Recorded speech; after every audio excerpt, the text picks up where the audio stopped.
पहले हम एक डाउट है हमारे स्टूडेंट्स को, वो एक बार सॉल्व करेंगे, then will move to the questions, new topic. ठीक है, ओके। Exercise question number 8। ठीक है, एक्सरसाइज क्वेश्चन नंबर 8 क्या है, पहले क्वेश्चन पढ़ लेते हैं। So the question is X, Y and Z are partners sharing profit and losses in the ratio of 5:3:2. It is exercise question number 8. X, Y and Z are partners sharing profit and losses in the ratio of 5:3:2. Decided to share future profit and losses equally with effect from 1st April 20. ऐसा decide किया कि भाई old ratio ये है और new ratio में इनका profit 1:1:1 हो जाए। On the date, goodwill appeared in the books at 12,000, but it was revalued at 30,000. Past the general entries, if goodwill will not be appear in the books of accounts, बताइए क्या होगा। तो बात सिर्फ इतनी सी है, ये मैंने कल आपको बताया था।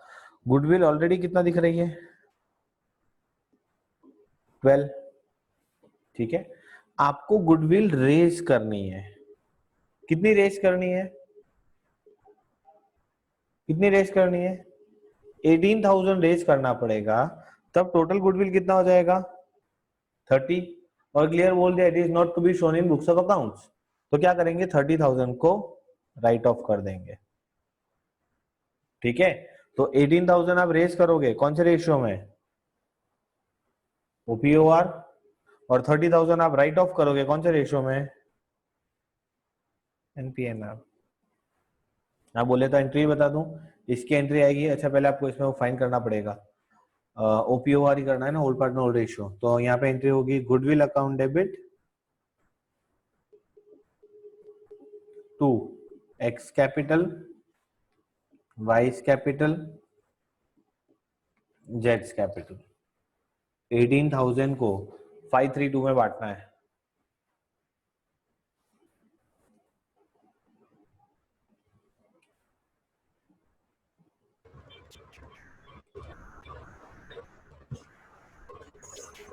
$9,000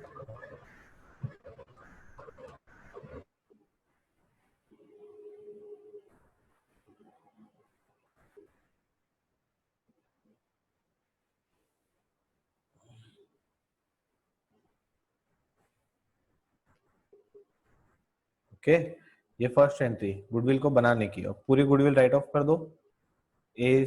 sorry, X capital, Y's capital, जेड्स capital, debit debit debit to goodwill. 30,000 को राइट ऑफ करेंगे, new partner new ratio 10 10 10।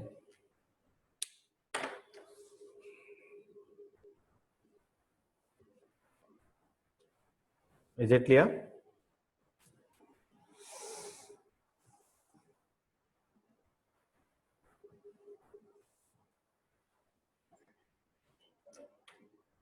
Okay, 9th में क्या है देखिए, A and B are partners in a firm sharing profits in the ratio of 2:1. They said that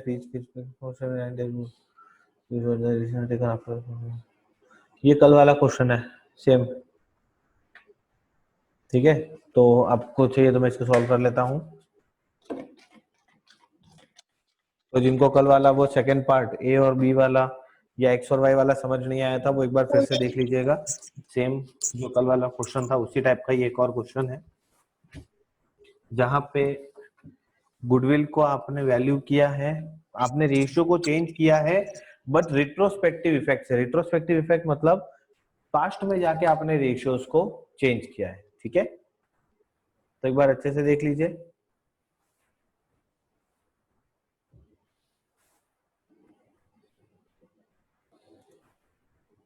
okay, मैं screen को large कर रहा हूं ताकि आपको चीजें दिखे।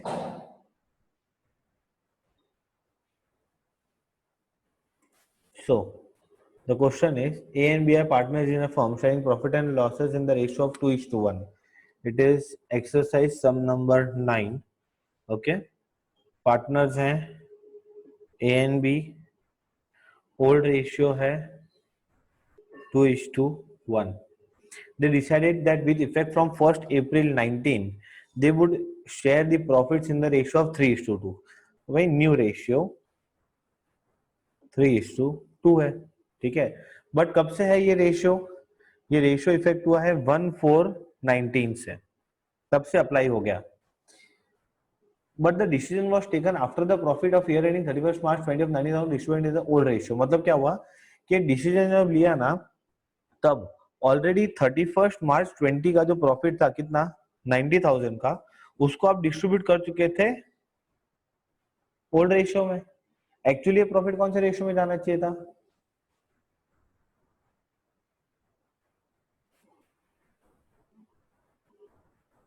बेटा मैं पूरा कर लेता हूँ, कोई इशू नहीं है. एक्चुअली प्रॉफिट कौन से रेशियो में जाना चाहिए था?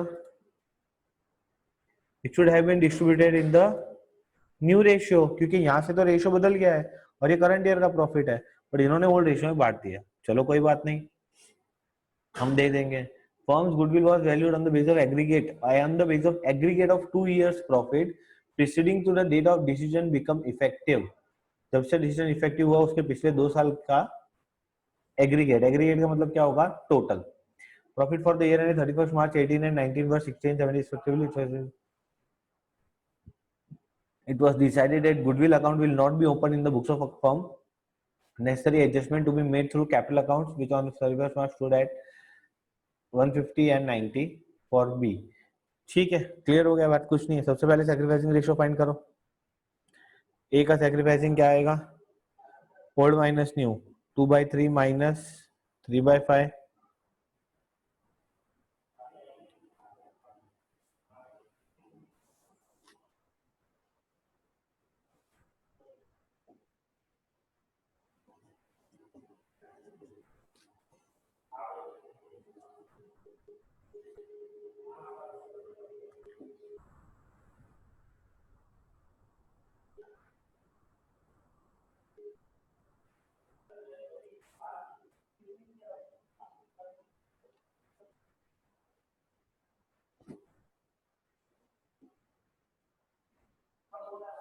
This is sacrificing and this is gain. Okay, अब चलिए गुडविल फाइंड कर लेते हैं. तो गुडविल तो बहुत इजी है. गुडविल में आपको ऐसा बोला है कि 2 साल के प्रॉफिट का एग्रीगेट कर दो. What do you mean bye aggregate? Total. What do you mean bye aggregate? Very good, total. तो कुछ नहीं करना है, 2 साल का प्रॉफिट है 60 + 75. सो 60,000 + 75,000 कितना हो गया? 1,35,000. ये आपकी गुडविल है, ठीक है ना. और 135 का कितना शेयर? 1/15 कर लो.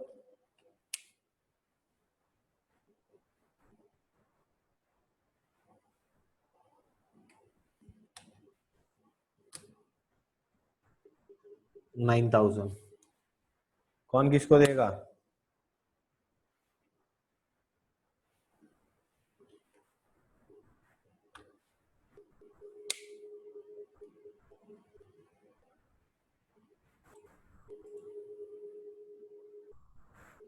बताइए, who will pay to whom?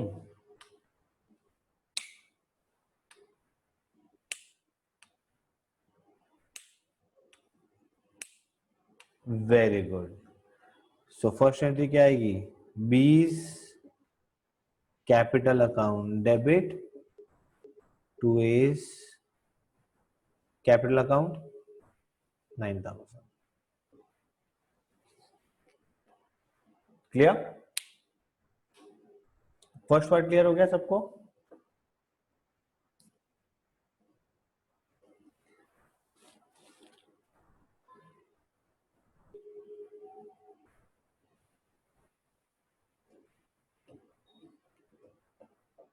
बेटा फर्स्ट पार्ट क्लियर हो गया क्वेश्चन का सबको? ओके. अब जिसको क्वेश्चन का सेकंड पार्ट समझ नहीं आया था या जिसको अभी भी डाउट है वो देख लीजिएगा, क्वेश्चन सेम कल जैसा है. तो हुआ क्या? हुआ ये कि डिसीजन लिया गया 31/3/20 को, जब प्रॉफिट 90,000 का ओल्ड रेशियो में बांट चुके थे. आपने बोला कि ये अफेक्टिव होगा 1419 से, मतलब एक साल पहले से, तो ये 90,000 का प्रॉफिट कौन से रेशियो में बंटना चाहिए था? न्यू रेशियो में। बट आपने कौन से रेशियो में डिस्ट्रीब्यूट कर दिया? ओल्ड रेशियो में। तो क्या हो गई? गलती। गलती हो गई तो सुधारना पड़ेगा। कैसे सुधारेंगे? पास्ट एडजस्टमेंट से सुधारेंगे। ओके, सो करना कुछ नहीं है, A and B. Okay, what is the correct distribution? So 90,000 should be distributed in the ratio of 3:2.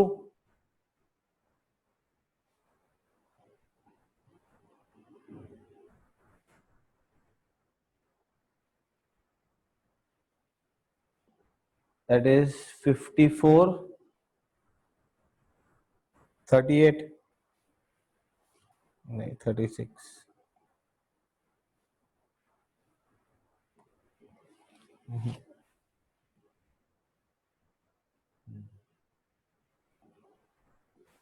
And what was the wrong distribution? हमने 90,000 को कौन से रेशियो में बांट दिया? ओल्ड रेशियो में, दैट इज 2:1. 2:1 मतलब कितना? 60 इसको दे दिया और 30 इसको दे दिया, ठीक है ना? अब समझो, ए को मिलना कितना चाहिए था? 54. मिला कितना है? 60. ए को 6,000 ज्यादा मिला है, ए को 6,000 ज्यादा मिला है तो ए 6,000 देगा। बी को मिलना चाहिए था 36, मिला है 30, बी को 6,000 ज्यादा मिलना चाहिए था तो बी मांगेगा। Entry will B A's capital account debit to B's capital account 6,000.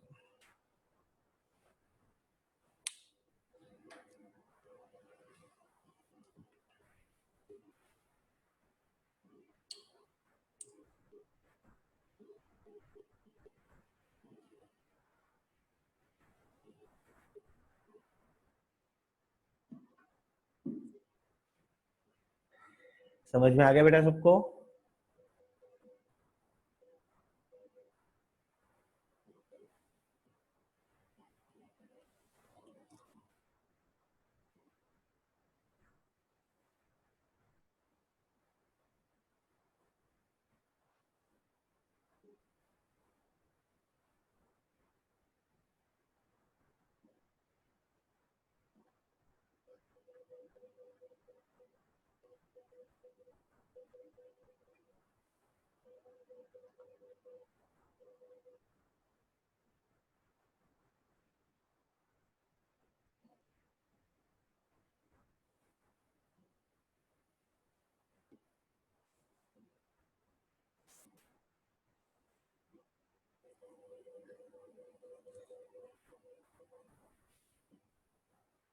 Yes कोमल, सुनो, इतना सा समझना है आपको। ऐसा बोला है कि ये जो अपन ने रेशियो चेंज किया उसका इफेक्ट कब से देना था? देना था इफेक्ट 1/4/19 से। अच्छा, मतलब हमारा ईयर एंड कब होगा? 31/3/20। तो कोमल यू रिप्लाई कि ये जो 31/3/20 का प्रॉफिट है 90,000, वो कौन से रेशियो में बंटना चाहिए था? ओल्ड रेशियो या न्यू रेशियो?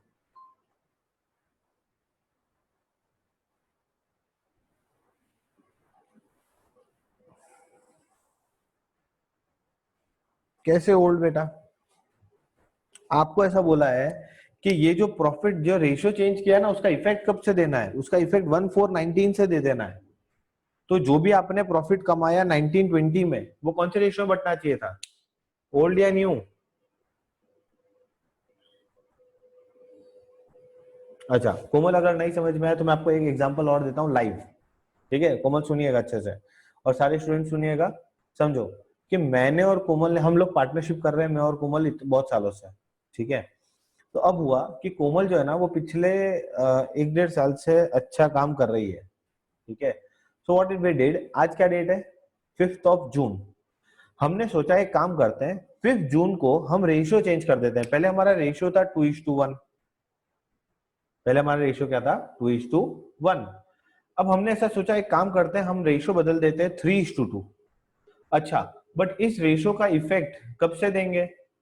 तो मैंने ऐसा बोला कि हम तो आज के बाद जो कमाएंगे ना उस पे देंगे। पता है कोमल क्या बोलेगी? कोमल बोलेगी कि सर अगर आप बोल रहे हो कि मैंने मेहनत की है पिछले 1-1.5 साल से या 1 साल से, तो मुझे बेनिफिट कब से मिलना चाहिए? लास्ट ईयर से, है ना? तो मैं बोला चलो ठीक है, हम आपकी बात मान लेते हैं। तो हमारा नया जो रेशियो है ना वो कब से इफेक्टिव होगा? तो वो इफेक्टिव होगा 1 अप्रैल 2019 से। कब से होगा? 1 अप्रैल 2019 से। अच्छा, तो वो ईयर एंड कब होगा? 31/3/20 को। अब सुनो, हमने वो जो प्रॉफिट था, अब आप मुझे बताओ कोमल, अब वो प्रॉफिट 90,000 का, ये प्रॉफिट हमारा 90,000 का कौन सी रेशो में बंटना चाहिए था?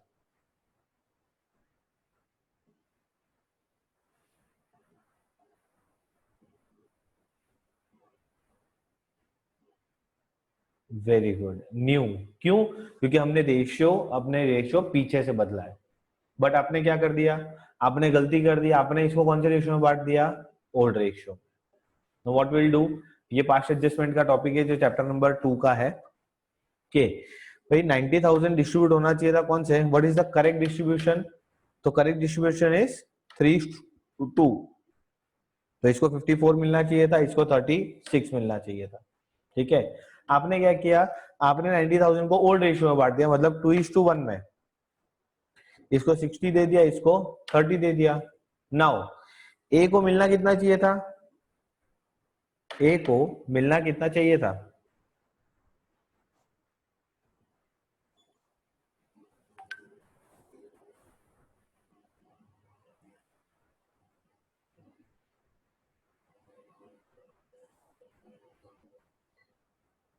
चलिए आंसर करिए। What amount should A gate?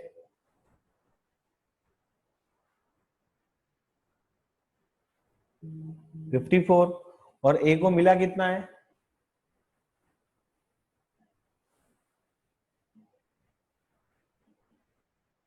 60। मतलब 6,000 रुपीज ज्यादा मिला है। 6,000 रुपीज ज्यादा मिला है ना, तो वो पैसा देगा। And what about B? B को मिलना चाहिए था 36, मिला कितना है? 30। तो बी को 6,000 कम मिला है, तो बी क्या करेगा? मांगेगा, है ना? तो इन शॉर्ट कौन किसको पैसा देगा? ए पैसा देगा बी को, कितना? 6,000। Entry will be as capital account debit to B's capital 6,000।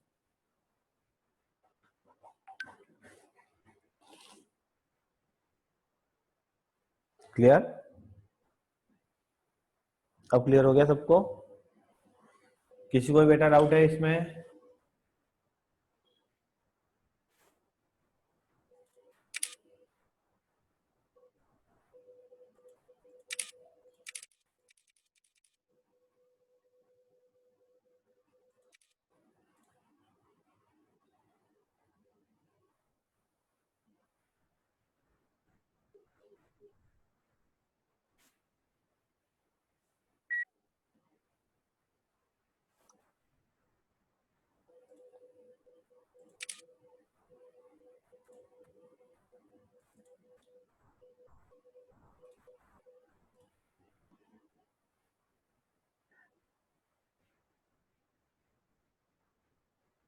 Okay, sure भूमि। 9,000 वाली तो बहुत इजी है बेटा।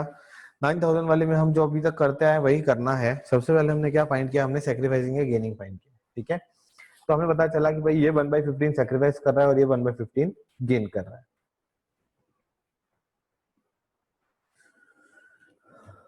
ओके, सो नाउ अब ये तो सेक्रीफाइस और गेन हो गया, तो अब करना क्या है? सबसे पहले फाइंड करनी गुडविल। तो गुडविल हमने फाइंड की, जो भी मेथड बोला था, हमें बोला था कि 2 साल के प्रॉफिट का एग्रीगेट कर लो, वो गुडविल होगा। तो हमने 2 साल के प्रॉफिट का, 2 इयर्स के प्रॉफिट का एग्रीगेट कर दिया, दैट इज 60 + 75 135। ये 135 क्या हो गया? गुडविल। अब इस 135 का 1/15 निकालो, मतलब इसका 1/15 कितना आया? 9,000। अच्छा, कौन किसको पैसा देगा?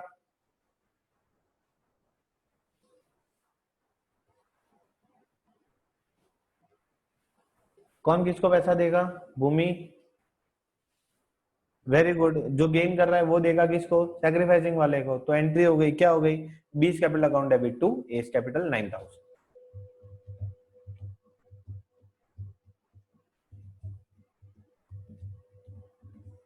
Clear?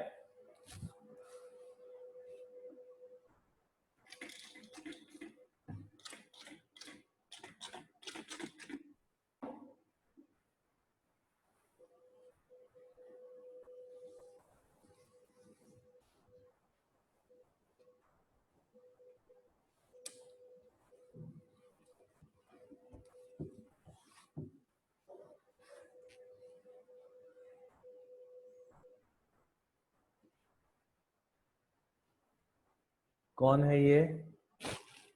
Repeat once please. Dot लगा हुआ है आपके नाम के आगे, नाम तो लिखिए।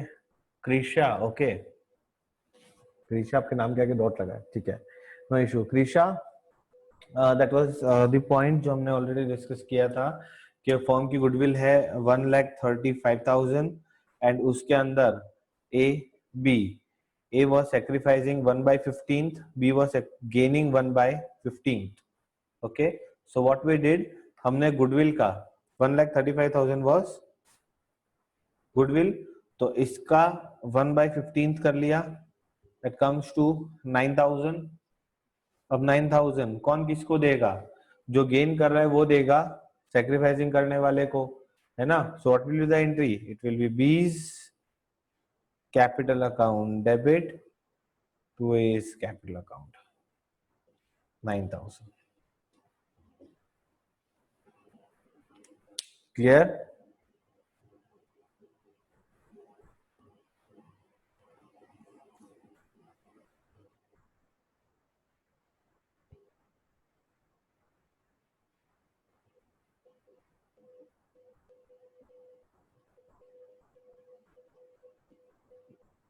Risha, now is it clear?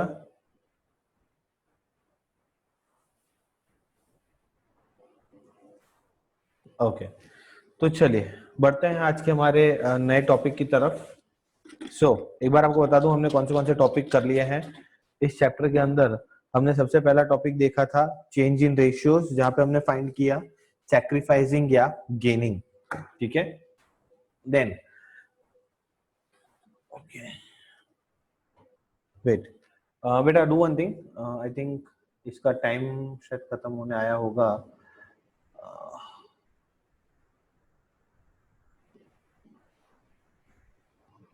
Okay, do one thing, I am ending this meeting, है ना? आप लोग फिर से ज्वाइन कीजिए, मैं एक बार इसको एंड कर रहा हूँ ताकि टाइमिंग वापस खत्म होने आया होगा तो वो हम एक्सटेंड कर सके। ओके, जल्दी से मैं इसको एंड कर रहा हूँ, आप लोग वापस से ज्वाइन कर लीजिए। So I think okay okay, no issue. Krisha, I'll just take 5 minutes. Okay, मैं जल्दी से कोशिश करता हूँ कि एक बार कंसेप्ट आपको समझा दूं, ठीक है। देन आप ऐसा हो तो मैं इसका जो रिकॉर्डिंग होगा वो भी मैं आपको पोस्ट कर दूंगा। Okay, so you can see it later also, ठीक है, नो इशू। अगर आप, और अगर मैं रिविजन भी दे दूंगा, देयर इज नो इशू, ठीक है, डरने की टेंशन की कोई बात नहीं है। चलिए तो जल्दी से शुरू करते हैं हमारा नेक्स्ट टॉपिक, दैट इज जब भी हम रेशियोज बदलते हैं, ठीक है, so in that case we have some formalities. Okay, now अच्छा मुझे एक चीज बताइए कि क्या आपके पास बिजनेस में पुराने रिजर्व्स या प्रॉफिट्स होंगे? What are reserves? आप बता सकते हैं मुझे? Who can tell me what is reserve? Business में रिजर्व्स क्या होते हैं? आपने नाम सुना होगा, general reserve, capital reserve.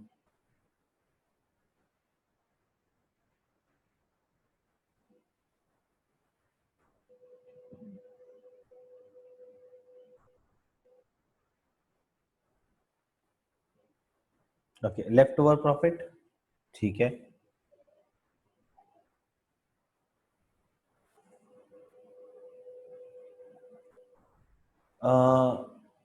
Okay Krisha, अगर फ्यूचर के लॉसेस के लिए आप सेव कर रहे हैं, फ्यूचर के लॉसेस के लिए आप पैसा प्रोवाइड कर रहे हैं, that is called provision, and there is an difference between provision and reserve. Okay, save money, very good, keeping separate amount. Okay Roshan, again मैं आपको बता रहा हूँ, separate amount for future losses अगर आप फ्यूचर के एक्सपेंस या लॉसेस के लिए पैसा साइड पे रख रहे हो तो वो रिजर्व नहीं है, वो प्रोविजन है। 11th स्टैंडर्ड में पढ़ा था अगर आपको याद हो। रिजर्व्स क्या है? रिजर्व्स वो होते हैं जो फ्यूचर के ग्रोथ के लिए, फ्यूचर के डेवलपमेंट के लिए, बिजनेस की ग्रोथ और डेवलपमेंट के लिए आपने रखा है। ठीक है, बात समझ में आई? अब चलिए एक एग्जांपल लेते हैं। ओके ठीक है, कोई इशू नहीं है Krisha, then you are correct, कोई इशू नहीं है। ठीक है, ध्यान रखिएगा। तो आप ऐसा मत बोलिए कि एक्सपेंस या लॉसेस के लिए है ना, कीप दैट इन माइंड, क्योंकि एक्सपेंस और लॉसेस के लिए पैसा साइड पे रखा तो that is provision and not reserve. Okay, so अब सुनिए, मैं आपसे क्वेश्चन करूंगा और आंसर भी आप ही मुझे देंगे और ये टॉपिक खत्म हो जाएगा। सुनो, what happened, A, B and C started business, their profit and loss sharing ratio was 1:1:1. Okay, they started business on 1/4/2010. ठीक है, तब बिजनेस शुरू किया था। अच्छा, आज की डेट क्या है? तो आज की डेट हो गई समझिए 5/6/2020, 10 साल हो गए। ये डेट पर इन्होंने सोचा भाई रेशियो चेंज कर देते हैं। ठीक है, सो आज के दिन न्यू रेशियो इज 3:2:1, है ना। But as on this date, इस दिन इनके पास रिजर्व पड़ा था जो उन्होंने इतने साल में कमाया, है ना। उनके पास रिजर्व्स पड़े थे 60,000 के। नाउ इस रिजर्व्स पे किसका अधिकार है?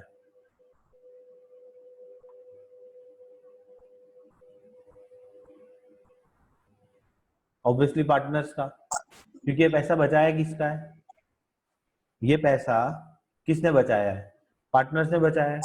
कौन से रेशियो में बचाया था? पुराना या नया? विच रेशियो?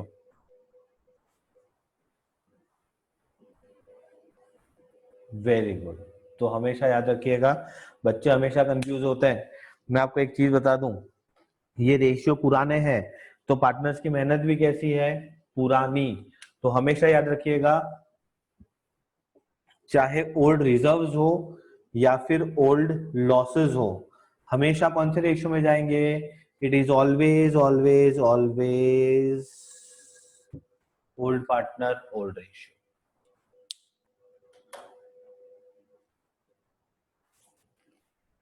बात समझ में आई?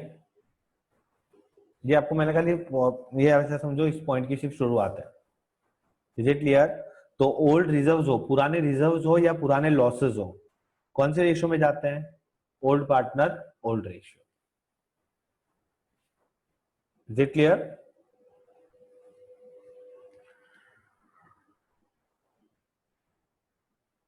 वापस से सुनो,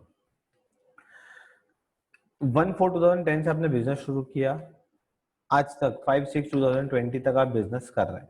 ठीक है, अब तक हमारा ओल्ड रेशियो चल रहा था, अब तक हमारा ओल्ड रेशियो चल रहा था। तो अब तक हमने पैसा कितना बचाया? तो 60,000 हमने रिजर्व हमारे पास बचा के रखे। नाउ जब भी बिजनेस आप रेशियो चेंज करते हो ना, that is this is called reconstruction of partnership, है ना। चेंज इन रेशियो का मतलब क्या हुआ? Reconstruction of partnership. So when there is reconstruction of partnership, there is revaluation of assets and liabilities. तो भाई जो पुराने रिजर्व्स हैं उसको हम बांट लेते हैं, पुराने लॉसेस को हम बांट लेते हैं, तो इनको हम कौन से रेशियो में बांटेंगे? The point is, old reserves हो या ओल्ड लॉसेस हो, कौन से रेशियो में बांटेंगे? OPOR, old partner old ratio. Is it clear now?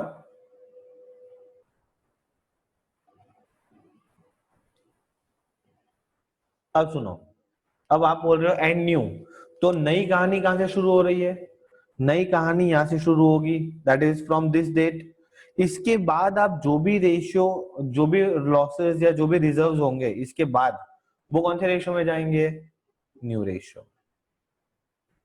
क्योंकि यहां से तो रेशियो चेंज हो गया, लोगों की मेहनत यहां से चेंज हो गई। ये पुराने पाप थे, ऐसा समझो, पुराने पाप पुराने रेशियो में भुगतने पड़ेंगे, पुराने पुण्य, that is we called it, what we called it as karma. तो जो पुराने कर्म है वो पुराने रेशियो में ही भुगतना है, और अगर रेशियो बदल दिया तो उसके बाद से जो कर्म करोगे वो नए रेशियो में आएंगे। बात समझ में आ रही है? मतलब ऐसा समझो कि आपने 1/4/2010 से, है ना, आपने यहाँ से कर्म करना शुरू किया, आपने इतने कर्म किए, है ना, यहाँ तक, फिर आप गंगा नहा लिए, तो यहाँ तक के जो कर्म थे वो पुराने रेशियो में बढ़ गए, है ना। अब यहाँ से नई कहानी शुरू। बात समझ में आ रही है? एंड बहुत बेसिक पार्ट है ये। पुराने पार्टनर ने मेहनत की है पुराने रेशियो में, तो यहाँ का जो भी प्रॉफिट, जो भी लॉस, जो भी रिजर्व, जो भी लॉसेस होंगे, वो हमेशा कौन से रेशियो में जाएंगे? It is always always and always OPOR। Is it clear?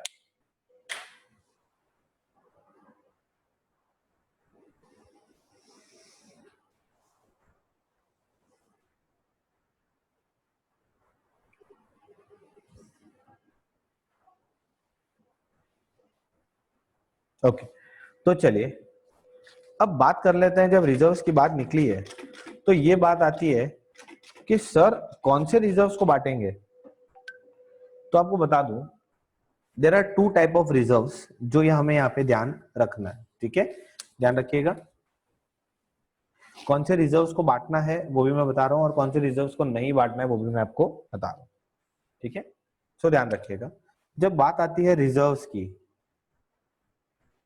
So there are two type of reserves, that is free reserves and non free reserves. अच्छा, what do you mean by free reserves? तो free reserves वो है जो आपका पैसा है जिसपे किसी का हक, किसी का अधिकार नहीं है। फ्री रिजर्व्स कौन सा है? जो प्योरली आपका पैसा है, आप अपनी मर्जी, पार्टनर्स की जहां मर्जी हो वहां उसको खर्च कर सकते हैं। And what are non free reserves? Non free reserves ऐसे हैं कि जो, जिसपे आपका हक नहीं है, वो किसी और का पैसा है जो आपके पास पड़ा है। Is it clear? Free reserves और नॉन फ्री रिजर्व्स की बात समझ में आई? देन मैं आपको एग्जांपल्स दूंगा। पहले फ्री रिजर्व्स और नॉन फ्री रिजर्व्स समझो। फ्री रिजर्व्स क्या है? जो हमारा पैसा है, हम कभी भी यूज कर सकते हैं, कैसे भी यूज कर सकते हैं, दे आर फ्री रिजर्व्स। उस पर कोई अपना हक नहीं जमा सकता। नॉन फ्री रिजर्व्स क्या है? नॉन फ्री रिजर्व्स हमारा पैसा नहीं है ना, वो किसी और का पैसा है, तो है तो रिजर्व बट हमारा पैसा नहीं है, तो हम उसको यूज नहीं कर सकते। Is it clear?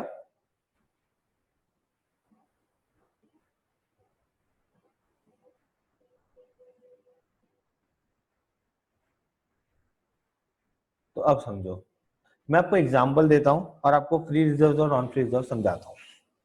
तो फ्री रिजर्व्स का पहला एग्जांपल,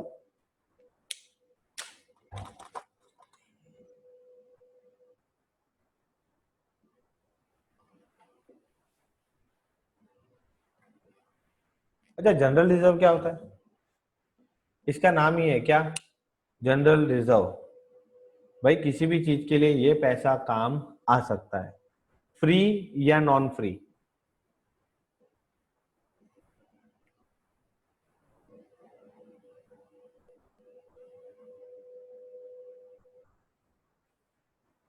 बताइए, जनरल रिजर्व फ्री रिजर्व होगा या नॉन फ्री रिजर्व होगा?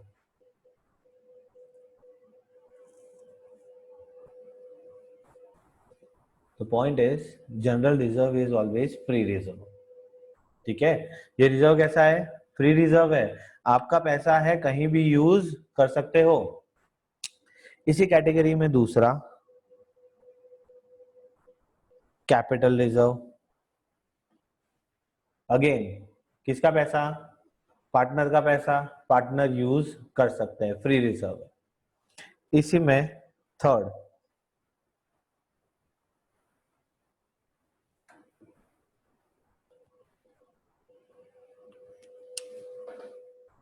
Contingency reserve. What do you mean bye contingency reserve? कोई मुझे बताएगा कंटिंजेंसी रिजर्व का मतलब क्या होगा?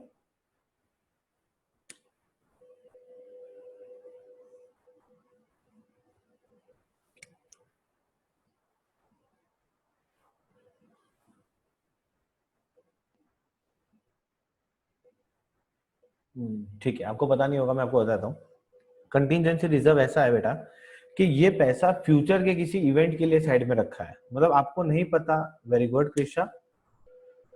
हाँ, अब इसके सामने कोई लॉस नहीं है, इसके सामने कोई लायबिलिटी नहीं है, उसको हम कंटीजेंसी रिजर्व बोलते हैं। हमने क्या क्या बताया, हमको पता नहीं था कि फ्यूचर में कोविड-19 जैसी सिचुएशन आ सकती है या नहीं आ सकती है। समझो, आज के बाद मैं आपको बताता हूँ, आज के बाद लोग कंटीजेंसी रिजर्व बनाना शुरू करेंगे। क्यों पता है? क्योंकि वैसे तो आप पैसा बचा नहीं पाते हो, है ना, बट अगर फ्यूचर में कोई ऐसी सिचुएशन आई लॉकडाउन वाली, कोई पॉइंट जो आपको पता नहीं हो भी सकती है या नहीं भी हो सकती है, सो ड्यूरिंग दैट टाइम कौन सा पैसा आपके काम आएगा? okay. यस वेदिका, वापस से बता रहा हूँ, सुनिए। General reserve is an free reserve which can be used for any purpose, नाम ही है general reserve. Capital reserve again हमारा पैसा है which can be used for any purpose. I was talking about contingency reserve. Contingency reserve का मतलब कि ये पैसा फ्यूचर के किसी इवेंट के लिए यूज किया जा सकता है। अच्छा, कंटीजेंसी मतलब ऐसा इवेंट जहां कुछ हो सकता है या नहीं भी हो सकता। इन शॉर्ट मैं आपको बताता हूँ, आज के बाद लोग कंटीजेंसी रिजर्व बनाना शुरू करेंगे। क्यों? क्योंकि लॉकडाउन हो गया, लोगों के बिजनेस 3-3 महीने बंद हो गए, लोग रेंट नहीं दे पा रहे हैं, लोग स्टाफ की सैलरी नहीं दे पा रहे हैं। तो पता है लोग क्या करेंगे? जैसे ही बिजनेस शुरू होगा ना, एवरी ईयर कुछ पैसा प्रॉफिट का साइड पे निकाल देंगे। किस नाम से? कंटीजेंसी रिजर्व के नाम से। कि अगर फ्यूचर में कोई ऐसी सिचुएशन हुई तो ये पैसा हमारी बिजनेस के ग्रोथ के काम आएगा। अच्छा, आप बताइए कि अगर ऐसा कोई इवेंट हुआ ही नहीं तो ये पैसा किसका?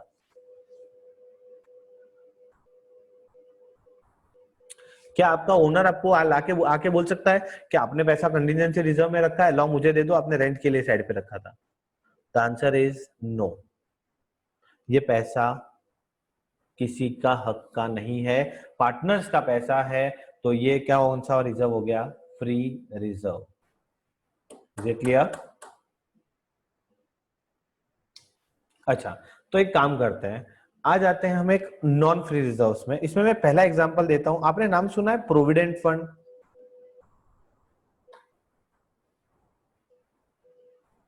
What is provident fund?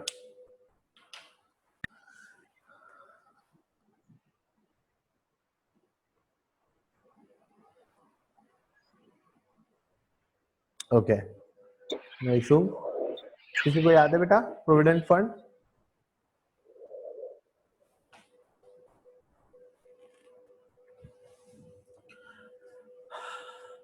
ठीक है, आई डोंट थिंक आपको किसी को याद है। मैं आपको बताता हूँ बेटा, प्रोविडेंट फंड क्या होता है। अगर आप में से किसी के फादर अगर जॉब करते हैं, ठीक है, कहीं पे, तो क्या होता है समझिए। अगर उनकी सैलरी है 10,000, है ना, अगर उनकी सैलरी 10,000 है, fund contributed to employees investment fund, ठीक है, 90% आपका मतलब थोड़ा बहुत आंसर सही भी है। मैं आपको समझाता हूँ क्या होता है। lump sum payment to employees, no, it is wrong, it is not lump sum payment to employees. Lump sum payment to employees is called gratuity, not provident fund. Contributed to employees, no, it is not contributed to employees.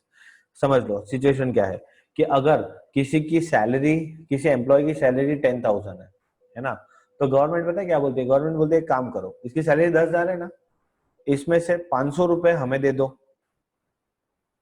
मतलब government क्या करेगी? उसका पैसा नहीं लेगी वो, it is not like investment, ये इसका पैसा लेगी नहीं, ये प्रोविडेंट फंड में, गवर्नमेंट का प्रोविडेंट फंड होता है, उसमें पैसा ऐड हो जाएगा और 9,500 उसको पे कर दिया जाएगा एम्प्लॉय को।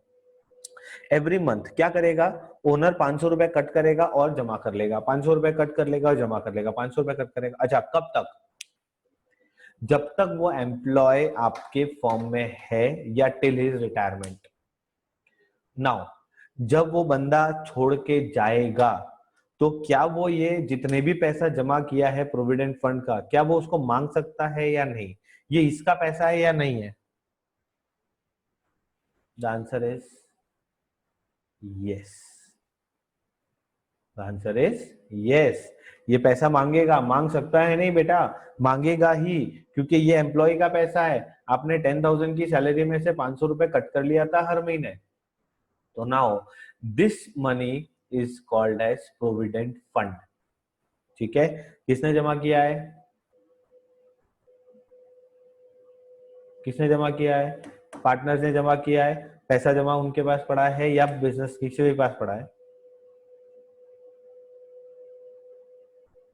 No, this is not investment कृषा। अब मैं आपको बताता हूँ इन्वेस्टमेंट क्या होता है, कि ये एम्प्लॉयर क्या करता है, सुनो। समझो एक एम्प्लॉयर है जिसके पास 100 एम्प्लॉइज है, वो हर एक एम्प्लॉय का 500 रुपीज डिडक्ट करता है हर महीने। ओके, तो कितना अमाउंट हो गया, एवरी मंथ 50,000 रुपीज आया उसके पास, तो दिस इज योर लायबिलिटी, है ना।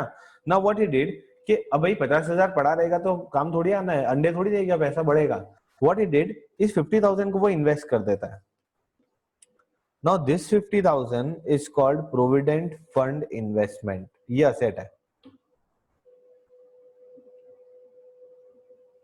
Is it clear?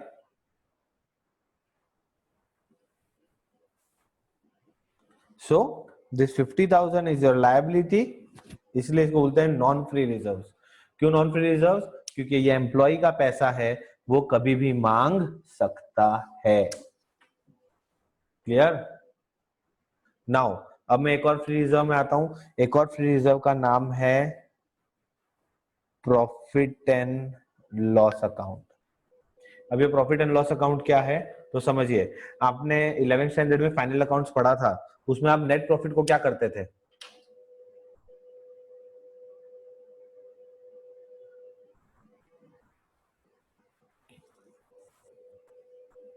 How do you deal with the net profit?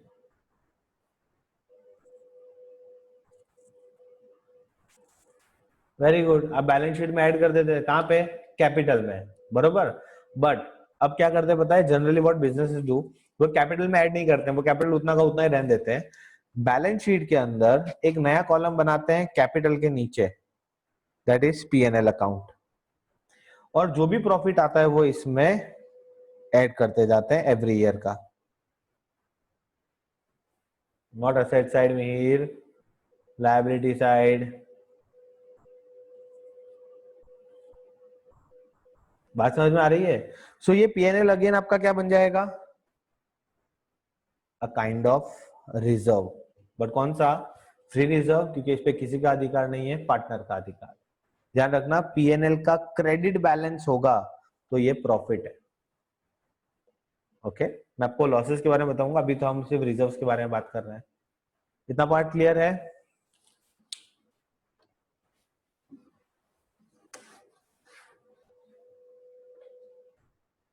Okay, next एक और पार्ट लेता हूं मैं,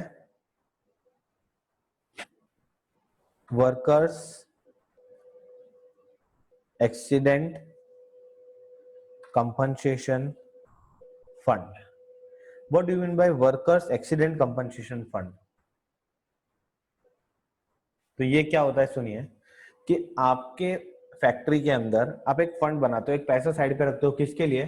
कि भाई अगर इतना बड़ा यूनिट है, किसी वर्कर का कोई एक्सीडेंट हो गया, या किसी वर्कर को कोई लग गई, कोई वर्कर की डेथ हो गई, तो इन दैट केस हमें उनसे कुछ कंपनसेशन देना पड़ता है। कंपनसेशन का मतलब क्या हुआ, मुआवजा।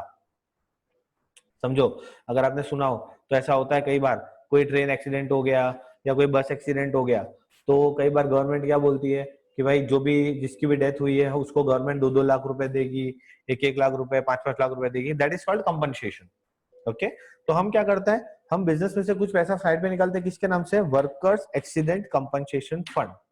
नाउ यू टेल मी कि अगर आपके ड्यूरिंग द होल ईयर कोई एक्सीडेंट हुआ ही नहीं, है ना, एक एम्प्लॉय अपनी जॉब छोड़ के जा रहा है, तो क्या वो ऐसा बोलेगा कि सर वो एक्सीडेंट कंपनसेशन फंड में मेरे को जो आप पैसा देने वाले थे वो दे दो? क्या वो ये पैसा मांग सकता है?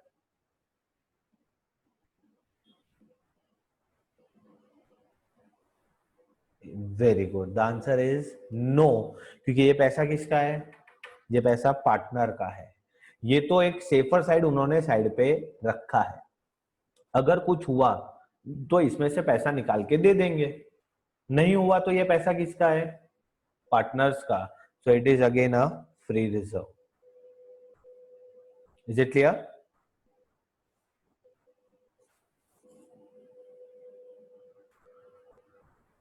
अच्छा, एक पॉइंट और लेता हूं, workers profit sharing fund. Now what do you mean bye workers profit sharing fund? तो अब समझिए वर्कर्स प्रॉफिट शेयरिंग फंड में क्या होता है, आप अपने वर्कर्स को मोटिवेट करने के लिए, अपने वर्कर्स को काम के लिए मोटिवेट करने के लिए what do you tell workers कि आप एक काम कीजिए, हम आपको डेली वेजेस या सैलरी तो देंगे ही देंगे, है ना, उसके अलावा हम आपको प्रॉफिट में से शेयरिंग भी देंगे। क्या होगा, वर्कर्स मोटिवेट होंगे, अरे यार जितना अच्छा कमाएंगे, जितना अच्छा वर्कर, जितना अच्छा हम आउटपुट देंगे उससे ज्यादा कंपनी को प्रॉफिट होगा, कंपनी को प्रॉफिट होगा या फर्म को प्रॉफिट होगा, तो हमें भी प्रॉफिट में शेयरिंग मिलेगा। नाउ आपने ऐसा बोल दिया, आपने कंडीशन रख दी कि भाई प्रॉफिट शेयरिंग आपको तब मिलेगा जब मिनिमम आप 5 साल हमारे यहाँ काम करेंगे, और वो 5 साल बाद आपको एक साथ मिलेगा। नाउ यू टेल मी, अब नाउ यू टेल मी, अगर कोई वर्कर छोड़ के जाता है, ओके, तो क्या वो इसमें से पैसा मांग सकता है कि प्रॉफिट शेयरिंग में जो मेरा पैसा है वो मुझे दे दो?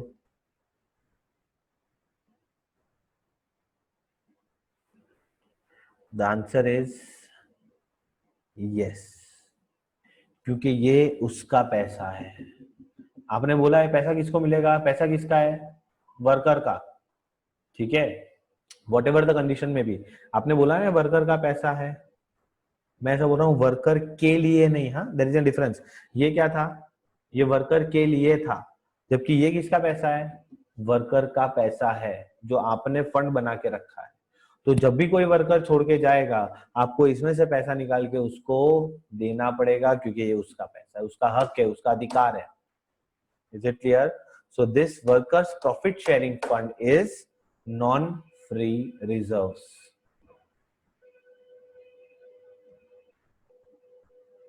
Is it clear?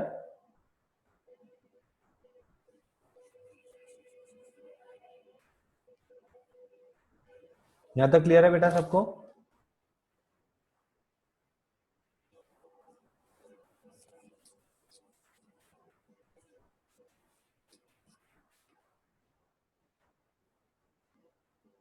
Okay, so let me take a last point of this part of this reserves and provisions.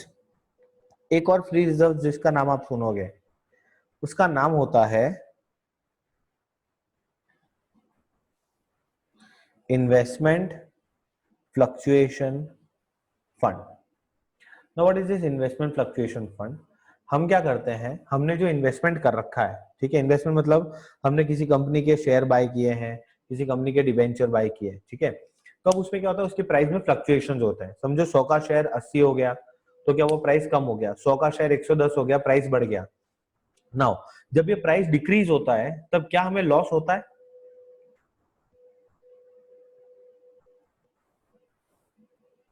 अगर इन्वेस्टमेंट का प्राइस कम हो जाए तो क्या हमें लॉस होता है? हाँ ऋषिका, नो, समझो आपने रिलायंस के शेयर खरीदे, 10 शेयर खरीदे 1000 रुपए में, मतलब 1000 रुपए का एक शेयर, इन्वेस्टमेंट की वैल्यू कितनी हो गई, 10,000। अच्छा मार्केट गिरा, शेयर मार्केट गिरा, और वही RIL Reliance industries limited 10 share अब हो गए 900 रुपए के, वैल्यू कितनी हो गई, 9000 की, तो 1000 रुपए का प्रॉफिट हुआ या लॉस हुआ?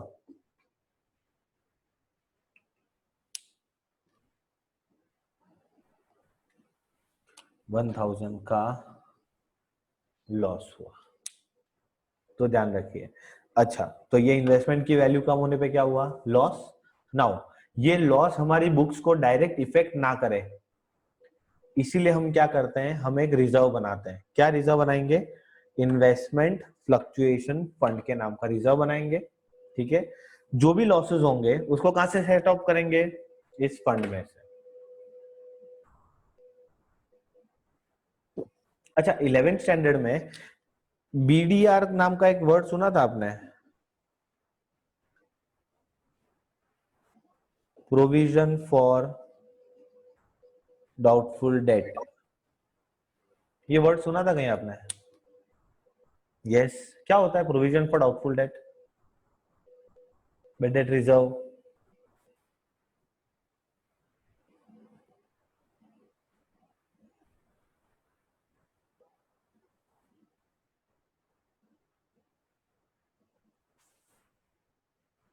भाई बैड डेट रिजर्व वो होता है कि अगर आपका बैड डेट हुआ तो वो आपकी बुक्स को डायरेक्ट इफेक्ट ना करे, है ना, तो हम उसके लिए क्या बना देते हैं, रिजर्व।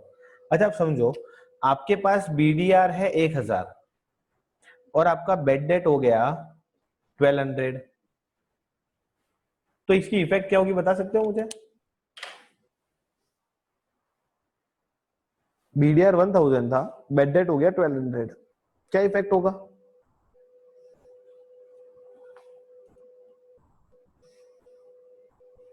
वापस से, आपकी बुक्स में लास्ट ईयर बीडीएफ दिख रहा था 1000 एंड आपका बेड डेट हो गया 1200, मतलब बेड डेट ज्यादा हो गया बीडीआर से, तो क्या होगा, इफेक्ट क्या होगी, कौन बताएगा मुझे?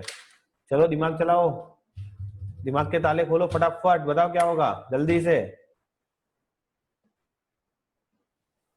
Mrs. Prof, very good, perfect answer.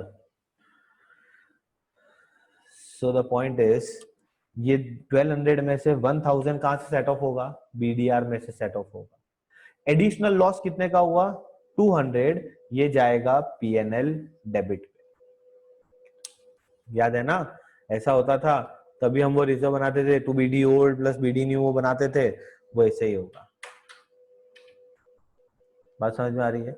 In the same way it goes with investment fluctuation fund. अगर फ्लक्चुएशन ज्यादा हुआ, लॉसेस ज्यादा हुए, तो फंड पहले फंड में से सेटल होगा, जो बचा वो आगे कैसे करना है वो जब मैं आपको डिटेल में इसको समझाऊंगा तब आपको पॉइंट आ जाएगा। बट इन्वेस्टमेंट फ्लक्चुएशन फंड कौन सा रिजर्व होगा आपका, it is an free reserve. अगर इन्वेस्टमेंट में फ्लक्चुएशन हुआ ही नहीं, समझो इन्वेस्टमेंट की प्राइस बढ़ गई, इन दैट केस आपको लॉस नहीं होंगे। क्लियर है? मैं आपको लास्ट ये समझा देता हूं, that is provision for doubtful debt, that is BDR. Again this is a non free reserve, ठीक है, ध्यान रखिएगा। बीडीआर जो है वो बेड डेट के लिए होता है, ठीक है, कैसे क्या डील करना है वो तो आपको बाद में समझाएंगे, अब मैं आपको समझाऊंगा। But is this point clear? अच्छा, मैं इसके आगे लिख देता हूं, फ्री रिजर्व ओपीओआर। इसका मतलब क्या हुआ कि जितने भी फ्री रिजर्व हैं उनको किस में बांट देना है, ओल्ड पार्टनर ओल्ड रेशियो में, ओके। और नॉन फ्री रिजर्व को क्या करना है, तो इसके भी ऊपर मैं इसका नाम लिख देता हूं ताकि इन फ्यूचर जब आप इसको देखेंगे तब आपको एकदम से क्लिक हो जाएगा। नॉन फ्री रिजर्व इग्नोर, कुछ नहीं होगा उसका।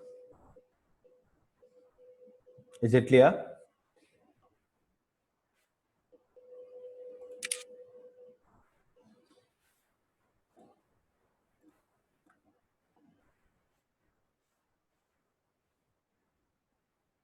ओके बेटा, सबको क्लियर हो गया बेटा ये रिजर्व वाला पार्ट? Please reply.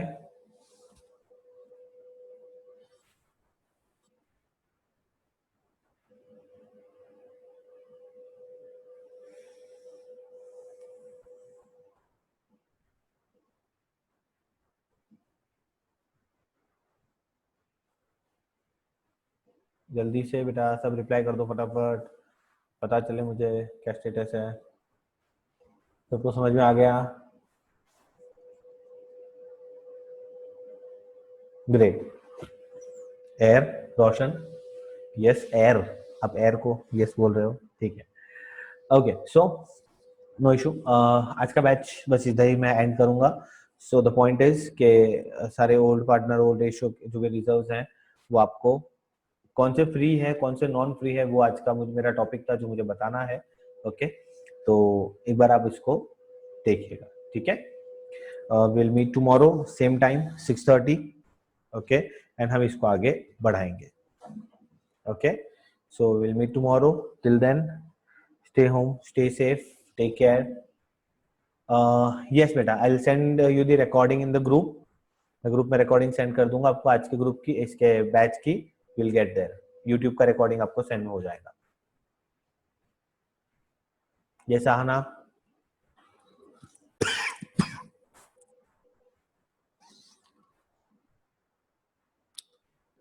बेटा जब मोदी जी आके बोलेंगे रात को 12 बजे तब चालू होंगे.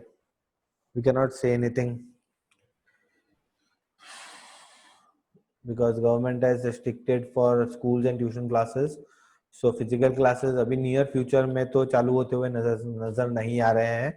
Though the government has told that from first week of July start होंगे, but जिस हिसाब की सिचुएशन हम देख रहे हैं उस हिसाब से हमें लग नहीं रहा है कि शायद जिस हिसाब से केसेस बढ़ रहे हैं हमारे इंडिया में, सूरत में, उस हिसाब से मुझे नहीं लग रहा है कि स्कूल एंड कोचिंग क्लासेस शुरू करने की परमिशन होगी. ओके, बट नहीं होता है तब तक हम देखिए, I am trying my best कि आप यहाँ से पढ़ लें. सो डोंट टेक टेंशन, यहाँ पढ़िए, चिंता मत करिए, सब हो जाएगा अच्छे से. ठीक है, so just concentrate and give your best. Okay, so will meet tomorrow. Till then, bye bye, thank you very much, take care.